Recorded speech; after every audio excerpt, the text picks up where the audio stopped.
Hello everyone, just want to do one last video with Heist, or about Heist, and how I got rich-ish for some people, maybe not for you, but if you're rich then you won't be watching this video. And sorry to the other guy who commented, there will actually be no gameplay in this video, it'll just be me talking about the different heist strategies. So if you like that, keep watching. If you don't, just go watch someone else. I'm sure there are better content creators than me. I'm only doing this in one take. So, how much money can you actually make in Heist?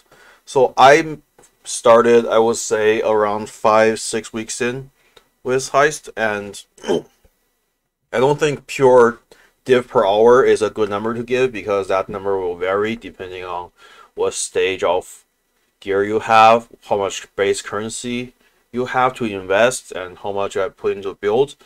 But you know, Heist I would say is pretty good money. So unless you're a top tier player who makes 7+ divines an hour, and especially are struggling to make any currency, you can just try to start doing something with Heist. It is nice and easy. The build is not tough to run. You can basically put any build to run in Heist. This video will mainly discuss a Heist character, but if you want to make any character into a Heist character, you can. Just have to be decently tanky, and you should be able to or just be decently tanky, and you don't even have to kill any mobs. The strategies of running Heist will be discussed later, and I would say 5 divines per hour, that's pretty achievable. I probably played for around 2 weeks on this character. Got Mage Blood plus 300 divines along with a bunch of stuff I can still run in the future. So got lots of rogues markers, 4-wing gem blueprints, 3-wing gem blueprints, contracts, and all of these are gem blueprints. I got a bunch of other stuff to run. All of these are deception. So probably another 100 divine in things I can run. So again, if you're struggling to make currency, give Heist a shot. It is not bad. Okay, so what are the pros and cons of Heist? So I'll go over the cons first. Why Heist turns people off. So I would say the main one, it is you are actually not playing the game.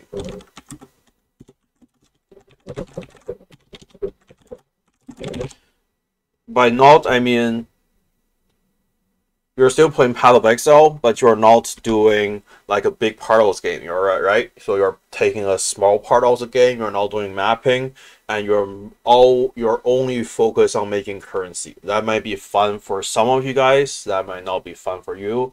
Some of you might decide to do it for a few weeks, a week, 2 weeks, or just make currency. For me, I just want to do something, keep myself busy, make some currency, then maybe invest in some other builds or gamble, right? Other downsides, lots of doors. You do have to wait around for a rogue to open up all their mechanics. It takes a long time. Setting up rogues take quite a while to craft all of their gear. You have 8 rogues. Each rogue have 4 pieces of gear. That's 32 pieces of gear you need to craft. You can craft them in bulk, like all the cloaks, all the whatever pieces are called, and craft them in bulk, but you still have to craft them. You have to do lots of trading, so if you don't have a premium tab, it might not be for you. But even if you just have one premium tab, Heist is, I would say, is pretty nice, because I have been doing Heist for quite a long time, and all of my gems have never went past the 7th row. So they have, if you price them right, they just keep selling. And I just keep all the expensive stuff in the corner, so that's they're easier to sell. So all the stuff on the left is below 100C. Here is 100C to 1 divine. Here is 1 divine plus. So you don't need too many stash tabs. You just need 1, but you do have to do trading for other people to buy the blueprint, to buy the contract to run. Again, Heist is not for everyone. Just like lab running and leveling, some people love it, some people hate it. You do you, right? But I would suggest, if you are struggling to make currency, give this a shot. Pros, lots of currency to be made, The supply is pretty decent. Lots of people bulk sell on TFT. Lots of people list things off for trade.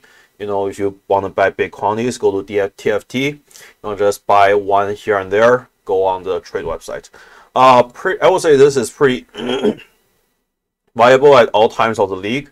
So, you know, if I can make 600 divines in 2 weeks, which is not the best currency making strategy, but you know, if I can do that in the middle of the league, and you know, now it's a bit later, I can still make currency, then it's pretty good. Drops are easy to sell. Relatively, you get a lot of just random currency drops, easy to sell. Essences, crafting stuff, easy to sell. One big thing is what's it called? Stack decks, right? Stack decks, very easy to sell. People buy. I can list 2,000 of them, and then people whisper you within 5 minutes. It just says, "I want them all," right? And then just pure currency drops. And if you, depending on what type of blueprints you do, if you focus on gem blueprints, they sell pretty good depending on how you price them, and you know, you don't have to pick up all the gems, right? So pros, currency, money is pretty good, and then once you get bored with it, respec, level a new character, whatever, right? So PoE is about a lot about PoE is about currency. So do what you have to do to make that currencies to enjoy yourself. Okay, so if you basically have zero currency, lots of other content creators have made videos on infinite heist on league start. So after league start, you shouldn't ever do infinite heist just because it is not worth your money. So if you actually have no currency, what you want to do is just run a few contracts from Wakano, and then here are the choices, right? So by lockpicking for 1C each, then open up all the chests, especially the currency chest, so you can get drops like chaos, all warps. Then you can convert all those to chaos and divines, and you can sell it that way. Lockpicking is 1C in bulk. Perception is 2 to 4C in bulk. Low level perception, you can get Gianna reveals. We'll talk about those later. But perception will drop will have those div cards rooms where they drop stack decks. Each div card room will drop a minimum of 3 stack decks, and that each stack deck is 3C. So if you have one of those rooms, it's 9C, and then you start spending 2 to 4C each. So it only costs 4C if you're buying in bulk from TFT. If you don't, you just need to make some cheap money. Go to trade website, see who have quite a few of those things for sale, then buy them. And if you actually have no currency, you want to sell things as soon as you can so you can get more liquid currency. And then once you have a decent starting base, you can start to do more stuff that costs a bit more. Okay, well, that is the strategy for starting with zero currency. So usually people have some chaos in their bag, but if you don't, you're just starting out. Here's the idea: run contract with Kano, then sell what you got by either lockpicking or perception, then just keep doing it.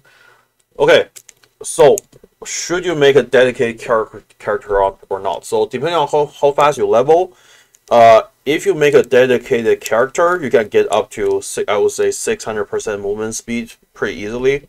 And if you want to play this character for around 4 days, then depending on how fast you level, if you level under 9 hours like me, then it should be worth it, because because you know, if you're going, let's say your fastest movement speed on another character is 200 movement speed, and now it's 600, so you know that be double the movement speed. Technically, that means you can make double the money.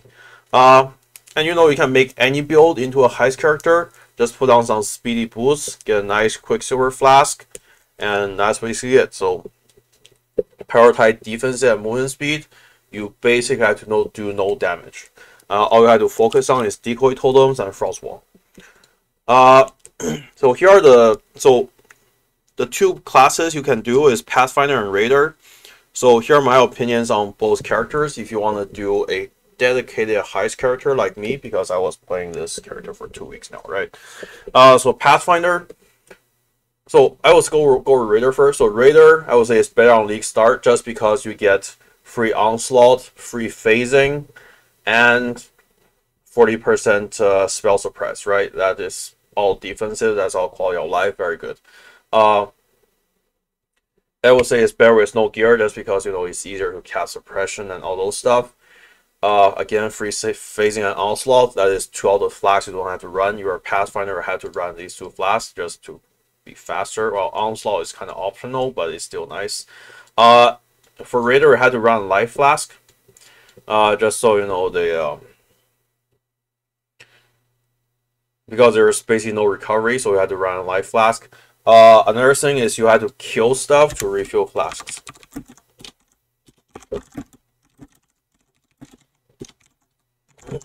And if you are going fast, you shouldn't have to kill stuff.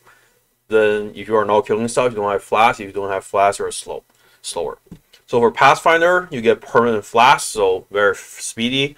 And I would say it's better with some investment. You don't need a life flash because of the node where Pathfinder gets recovers 6% of life when you use a flash, and all the flasks are automated. It says you use when charges are full, so very easy to use.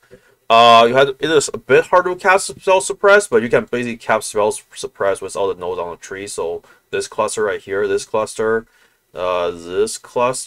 and these ones right here, I think. Yeah, if you take these 2, you can basically just cast spell suppress, super easy. But I would say once you have some gear, Pathfinder is better. Unless you're on League Stars, then go Raider. So leveling a heist build, I recommend Caustic Arrow from level 1 to 12. Then from 12 onwards, go use Toxic Rain totems just so you can place down 1 totem and just keep running. And totem also have the taunting mastery in one of these totem nodes. So you are using this card to run heist, then they're just very easy. Here's just a sample tree that you can use. Lots of leveling guys out there. So here's the gear: Toxic Rain, Ballistic Totem, Wind Manipulation, Vicious Prowl, Efficacy, Withering Touch, and all the gear you need is a 6-link. Actually, you don't even need it, but if you want to just be kind of end game, so to say, I'm doing air quotes here. What you do is you take a short bow that's 6-linked. And then you take a skirmish where you can have +1 totems, and then you're basically set for all type of heists you can do. And once you got enough currency, actually once you have like any currency, you can take one of these essences where it gives a +1 to where is it? Yeah, so take a Striking Essence of Dread where it gives +1 to bow gems, and then or +2 to bow gems. And then slap that on there, and boom, you basically got yourself a end game ready bow, regardless if you are doing heist or not. So boom, right there. All right, come on. Oh, that was lagging. All right, that's good enough. So once you finish leveling, oh yeah, killing or not killing. So if you don't kill, then it doesn't give you flash charges. So you have either to be. So if you're not killing, then you either have to have Pathfinder, or have to have Mage Blood for always on flasks. You don't have to kill once your rogues are fast enough. So what you do is your rogues are a bit slower. Let's say Lily is my rogue and they're just trying to open the door or something. Their monster is attacking Lily. She is not going to open up anything. So you just place a decoy totem a little bit away from her. Then just put frost walls right on her so that the projectiles cannot go through her. And then that should give you enough time for all the heist people to actually open up the doors. Put face run on left click. Decoy totem, frost wall. Decoy totem, frost wall. Enduring Cry is my quick oh shit button. If my life is low, I press Enduring Cry. Boom. Lagging, nice. And then also there's a Summon Stone Golem, so some recovery, and hopefully other monsters actually kill golems and not me, right? This build is actually pretty good. Look, I'm actually getting XP despite not killing any mobs.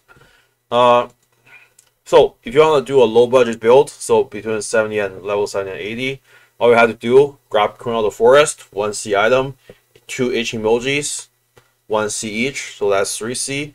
Devotos, probably also 1 C each. Let me just double check. Come on. Devotos, Yep, 1C. And just because 7 League Step is used for leveling, it is not cheap, but any 30 to 35% movement speed, it doesn't matter what other role they have, as long as it has that. Probably on evasion base, just so that you have a you have the mastery where if all of your pieces, yeah, so plus 12 chance to suppress spell damage, you will have evasion on your boots, helmets, and gloves, right? So on evasion base, 30 to 35% movement speed boost should also be 1C. Because you are not killing mobs, phase run, increased duration, link with molten shell, decoy totem, multi totem, increased area. We are assuming that you don't have the currency to get a divergent decoy totem where they actually regenerate life per second. Phase run, left click, put it, said that already. For Frost Wall, put it with Spell Cascade. If you don't have enough mana to cast it, put it on life tap. For auras, so you want to be speedy, you should have enough reservation efficiency to put on determination, grace, and haste. You shouldn't need a enlighten because you are using 2 Ichimoji along with all these nice small passives. 1, 2, 3, we have 3 passive clusters, and Ichimoji also gives you 10% increased mana reservations efficiency of skill, so you should be able to fit in those 3 auras.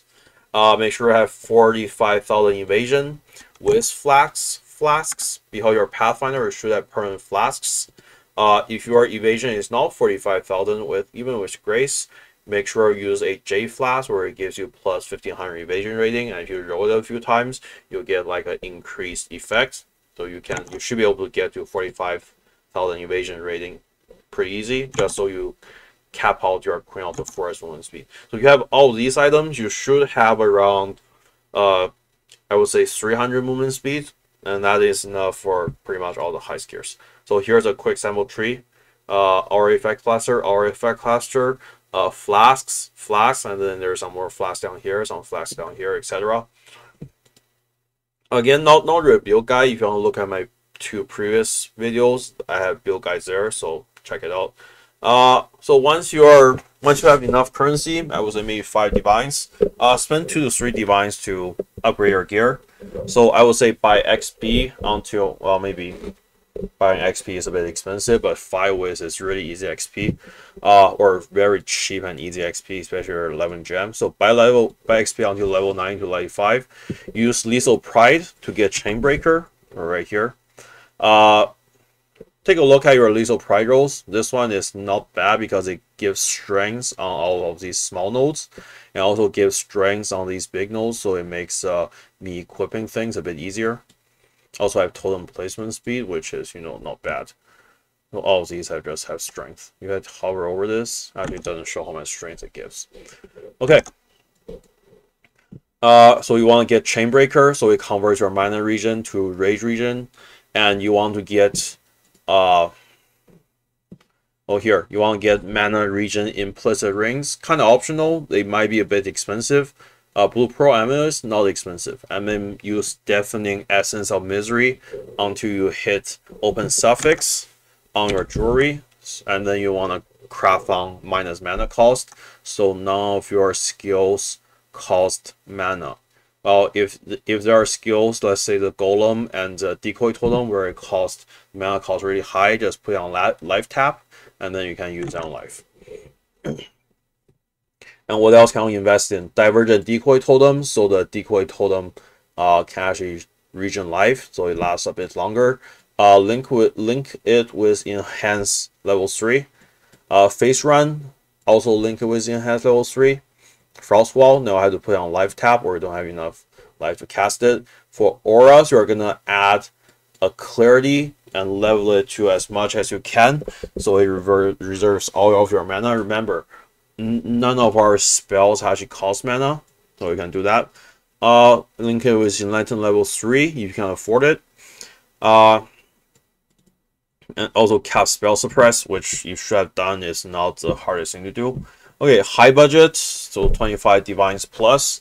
So get a level 4 enlighten with +1 gems crown of the forest, so you can fit in Tempest Shield in your aura setup to make you a bit more tanky. Forbidden Jewels, this part is optional, but there are a few Forbidden Jewels. If you get it on the Raider one, it can make you I would say phasing, so you can save a flask. It can make you have onslaught, so you can also save a flask, etc. You can add voices for some more flask effect to make it quicker. You can get better boots and 7 league steps, so 35% movement speed plus 10% if you haven't been hit recently, on top of the lab enchant, along with life and stuff. Catalyze your mana jewelry. Get a few more all quality gems, then fit in 1 to 2 transcendent spirit. Here's one you can put in. Here's another, but you have to take a few more passives. So those are the gear you can upgrade, and then get better flasks. Here are the farming strategies. So I should probably put this section a bit further, but this is another important section of the video. So farming is another important part, deciding on what to farm, right? So for contract, here are my choices. So deception is number one choice. Perception, priceless for rogue markers, and lockpicking. So deception is good because it gives you both stack decks and Janna reveals. Janna reveal is actually a lot of. I'll just pause it real quick. Okay, let's keep going. So deception, stack decks, and Janna reveal. Janna reveal actually is a lot of currency. It's basically like 10C each time you run it. Perception, you can get stack decks only. If you are doing perception, I will not even go to the end unless it is level 1 for Janna. Priceless, just for rogue markers, another very good income. So each one you do priceless, I think it gives you 2,500 markers, which is around 2,500, maybe 3,000. I can't remember. If it's 2,500, then that is around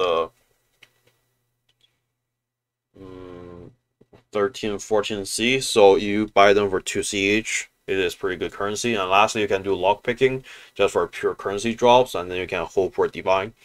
So after you do enough contracts, especially you have a bunch of Janna reels, you should be able to do blueprints.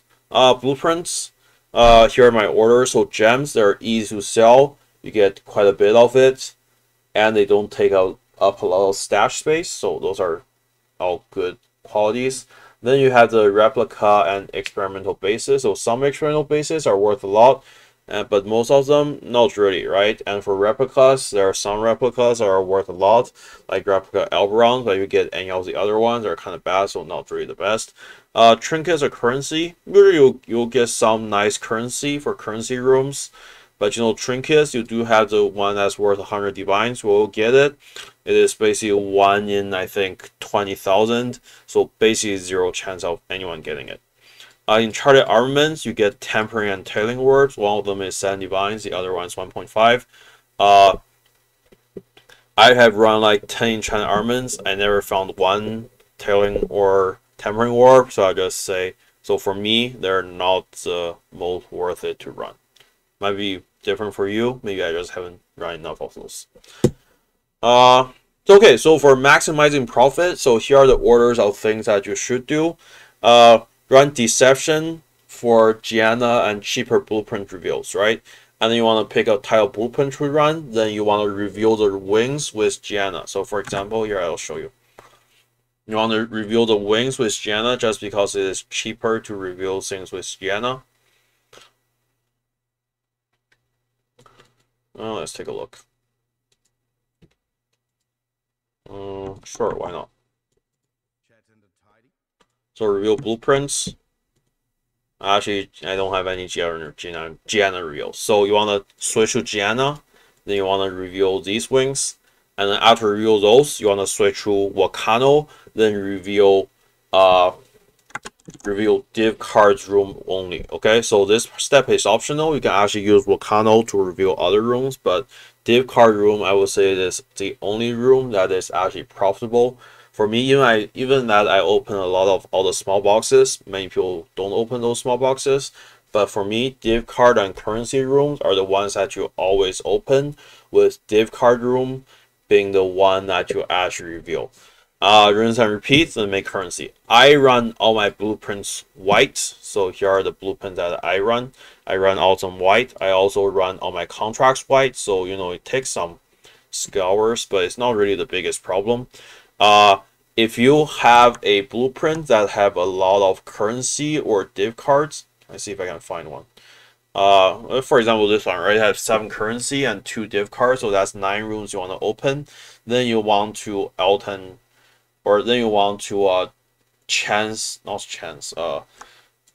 scour and elk until you get a nice map mod, because if you run them rare, you do get reduced level of alerts and you can open more rooms. Okay, so that is for maximizing profit, and then this is how I basically run all of my blueprints and how I made most of my money. Okay, so let's say a sample Gianna run. Why the deception is worth so much? Okay, so if you buy contracts, if you buy them on trade websites, they're a lot cheaper, so from 3 to 10 each. But if you buy them on TFT, then it takes around probably 15 each now. So for contracts, 10 to 15 run, right? So I'll just call it 15 upper estimate. For markers, cost 1 all markers will hire Gianna to run it. That's markers. So for profit, basically after every time you run, you get 10 worth of markers back. That's enough to refund all of these markers. I will say at least everyone you get 5 div cards. Obviously, sometimes you get 0, and I would think the most I've got is around 20 plus div cards. Each div card is worth 3C, so that's 5C right there. And then you will get a discount reveal. So let's say if I reveal, where did my last one go? Shoot. Let's say if I'm trying to reveal with Wakano, right? So reveal blueprint details. So it costs 3,400 to reveal this wing, 3,800, so basically 4,000 markers to reveal it. But if I use Gianna, I get a 45% discount. So basically it is, so install 4,000 is 2,000. Each marker, or around 200 or 175 to 200 markers is 1 chaos. So I basically just saved 2,000 markers right there, which is 10 chaos. So even if I just buy Gianna contracts at tip-top price, I still make a profit at around 20C per run. And it should take you only a minute to run a Gianna contract. So this is just to show you that it doesn't matter what you do, running heist will make you money. Okay. Okay. Heist gear, another thing to discuss, and basically my last slide. So all the heist gear should be top tier 5. The person who you don't have heist gear for me is Huck, because it is pretty much, Huck is not important at all. And let me just do this trade real quick. Is this guy even coming? Oh, who knows? I can have cheeseburger.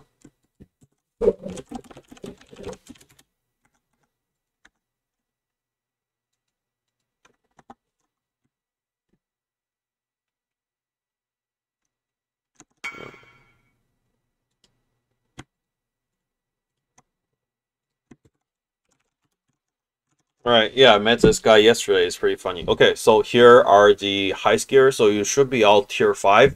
For weapon, so sometimes they add damage, but the only thing you want to prioritize is job speed, so they can do their job super fast.